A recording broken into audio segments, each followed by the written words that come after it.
Bonjour à tous, j'espère que vous allez bien.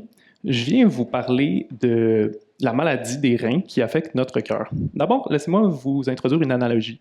Savez-vous que les castors et leurs barrages permettent de dépolluer nos milieux naturels par l'eau, en fait, qui est filtrée par les barrages? Mais qu'est-ce qui se passe lorsque les barrages ne tiennent plus? C'est d'une relation semblable dont je viens vous parler aujourd'hui. Et donc, en fait, les reins, pour ceux qui ne le savent pas, sont des organes qui servent à traiter 200 litres de sang par jour pour évacuer les toxines causées par nos cellules au travers de la journée. Et la maladie rénale, c'est une maladie qui affecte une personne sur 7 en Amérique.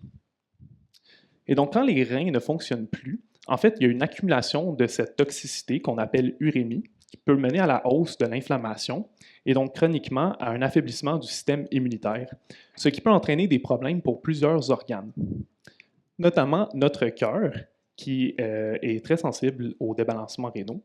Et donc, ça peut entraîner une complication qu'on appelle la cardiomyopathie urémique. Donc, cette complication est décrite par un grossissement anormal du cœur et par une perte de sa flexibilité qui fait en sorte qu'il n'est plus capable de pomper adéquatement le sang. En fait, cette complication touche à peu près 70% des patients atteints de maladies rénales sévères. Et puis, on parle de près de 40% de mortalité par des problèmes cardiaques chez ces patients-là. Et donc, qu'est-ce qui se passe quand les patients tombent malades de maladies rénales sévères et développent des symptômes de problèmes cardiaques? Eh bien, ils vont se présenter en clinique, ils vont se faire prescrire par leur médecin des tests d'imagerie médicale comme l'IRM. On peut même prendre des biopsies. Et c'est ce que je vous invite à observer sous le microscope, en fait. Qu'est-ce qui se passe aux cellules cardiaques? Donc, voici d'abord la fibre cardiaque, le muscle cardiaque essentiellement, qui sert à se contracter avec force pour pomper le sang vers nos organes périphériques. Et si on va encore plus en profondeur, on voit une cellule unique, le cardiomyocyte, qui lui a besoin d'énormément d'énergie pour fonctionner. Il a besoin d'un équilibre fin hormonal pour réguler sa consommation énergétique et puis d'une forte défense antioxydante. Mais lorsque les reins tombent malades, malheureusement, les cardiomyocytes vont perdre l'équilibre fin hormonal, ce qui va entraîner des débalancements énergétiques et cela va même mettre à terre leur défense antioxydante. Et donc, c'est pas tout. Comme je vous parlais plus tôt, le système immunitaire est également affecté et le système immunitaire et son inflammation peut créer de la fibrose, donc une espèce de matrice de fibres entre les cellules cardiaques qui va faire en sorte que le tissu cardiaque sera plus rigide. Et donc, cette perte de flexibilité va faire en sorte que le cœur ne pourra plus pomper adéquatement le sang.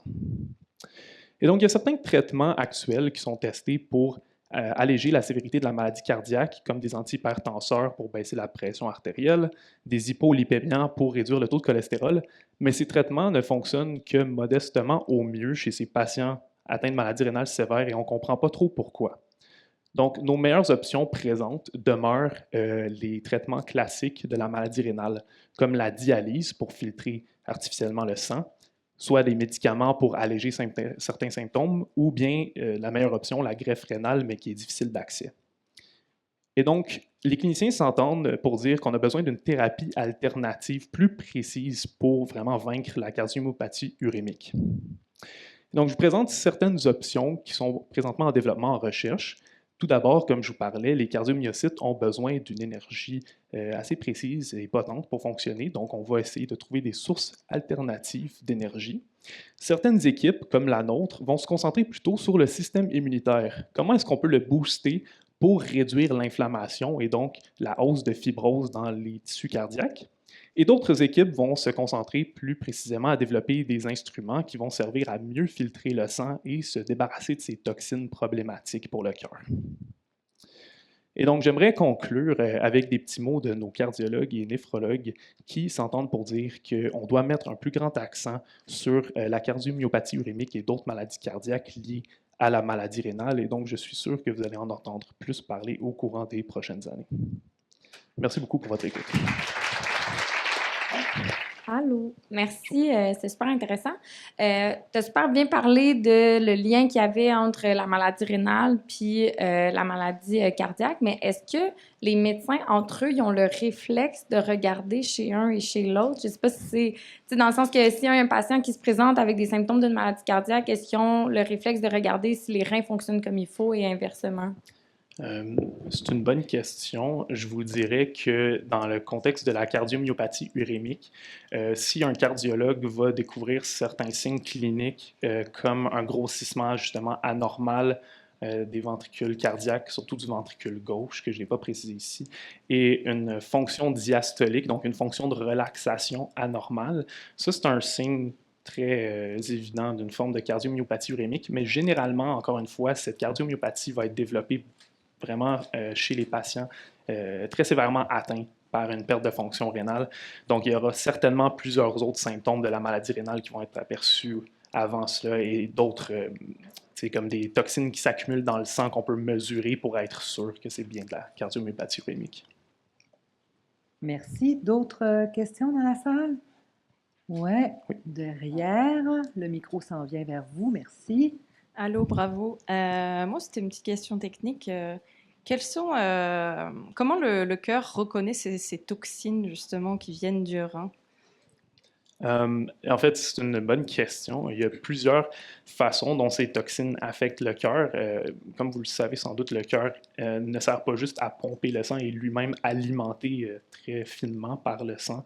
Et donc, les toxines peuvent affecter les vaisseaux sanguins qui alimentent le sang. Donc, une perte de l'alimentation, ça peut rendre les cellules cardiaques malades. Et d'autres toxines vont s'infiltrer à travers les tissus cardiaques et affecter les cellules plus précisément.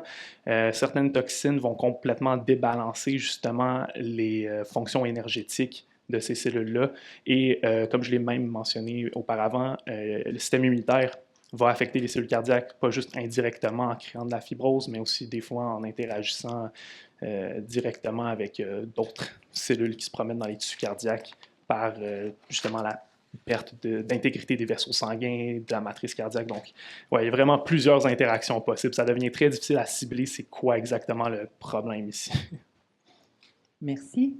Autre question dans la salle? Oui, ici derrière. Oui. Merci pour la bonne présentation. Vous avez posé une question en anglais. Oui, pas de problème. When you said that there is a hormonal link between the kidney disease and the heart disease, and if the patient is going through the dialysis, kidney dialysis from the, will that have more effect on the heart disease or no? It's a good question.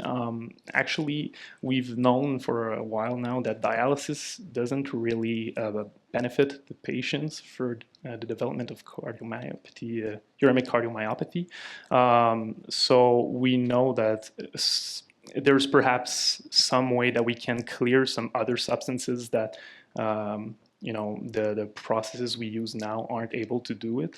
But yeah, I think that the dialysis itself needs to be well regulated to not affect the blood pressure that's controlled by the kidneys as well and the heart. That could impair the heart furthermore. But other than that, uremic cardiomyopathy is mostly due to those toxins that aren't well regulated yet. Juste une petite minute. Les gens, pour la question en anglais, est-ce que vous arrivez à suivre ou vous voulez que je fasse une petite pause pour la traduire? Vous arrivez à suivre avec Wordly, ça va? C'est bon? OK, il faut y aller. Merci. And is there, I just wanted to know any kind of epidemiology of relation between heart disease and kidney disease to affect with heart disease? Could you repeat the question? Il y a une relation épidémiologique entre les maladies du rein et les maladies cardiaques. Est-ce qu'on sait épidémiologiquement s'il y a un lien entre les deux? Yes, certainly. One can go one way, it can go one way and it can go another. We know that some patients that have heart failure for whatever reason can impact the efficiency of the kidneys. And the kidneys, if there's impairments from an accident or like chronic failure with kidney disease, of course, it can then affect the efficiency of the heart. I don't know if that answers well. Thank you.